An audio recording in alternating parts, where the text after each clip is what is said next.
we've placed spokespersons from the scientific community on a little bit of a pedestal, and we may need to give them the same sort of treatment that we would give to spokespersons from other groups in society.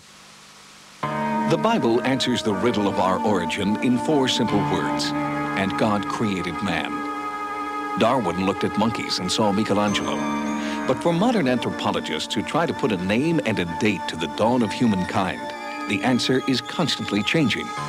Fossils discovered recently in Ethiopia put our earliest ancestors at around 4.4 million years, but some scientists believe that there is evidence that we are much older than that. On an archaeological dig in Hueyatlico, Mexico, Dr. Virginia Steen McIntyre discovered tools that predated the earliest known humans. Her find created a storm of controversy. I don't really want to be in the center of a controversy. I never asked to be in the center of a controversy, but I'm here, and doggone it, I want to get the information out. I want to get at the truth. I guess that's what it is. Why does Dr. Steen McIntyre feel the need to protect her artifacts from her more mainstream colleagues? Why are contradictory findings being met with contempt instead of excitement? Some researchers charge it's because these new findings would turn modern anthropology on its head.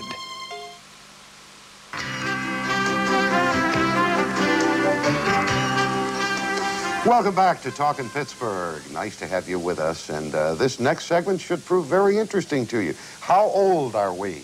I mean, as a race. How old are human beings? How long have we been on the face of the earth? Well, science says one thing, and this book, The Hidden History of the Human Race, says a major scientific cover-up is exposed, and the claims that scientists are sort of hiding things. Michael Cremo is an author and researcher specializing in the history and philosophy of science, and he, along with Richard Thompson, incidentally, Richard Thompson got his PhD in mathematics from Cornell University. Michael Cremo, what is your background? More in journalism? I'm an investigative writer. Investigative writer. In other words, you did most of the writing of the book? Most of the writing and investigating. I have to give you credit for this. Here's one testimonial that said, Hidden History is a detective novel as much as a scholarly tour de force. The murderer is not the butler, neither is the victim, a rich old man with many heirs. The victim is man himself, and the role of the assassin is played by numerous scientists. That's in talking about this book. And down here, this is where I give you credit. You put in here, here's another testimonial. Your book is pure humbug and does not deserve to be taken seriously by anyone but a fool. That's an anthropologist who represents the scientific establishment's viewpoint. Where do you differ with the scientific establishment in this book?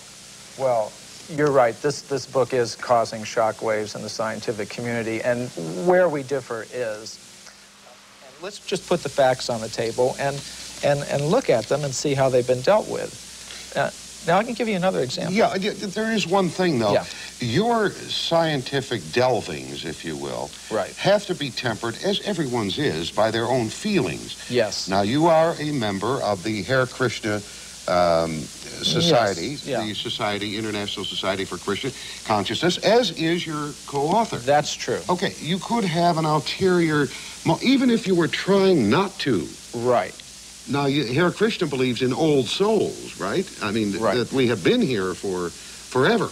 Yes. Now, yes, I am a member of the Bhaktivedanta Institute, which is the science studies branch of the International Society for Krishna Consciousness. And we do take some inspiration from the Vedic literatures of India, which do contain accounts of human civilizations being present on this planet millions of years ago. But my point would be, if archaeology is actually a science, then it shouldn't matter, what your motive is. It's like bowling. If you bowl a strike, who cares if you're doing it for this reason or another? I mean, facts are facts. Now, the facts that we've uncovered... we know statistics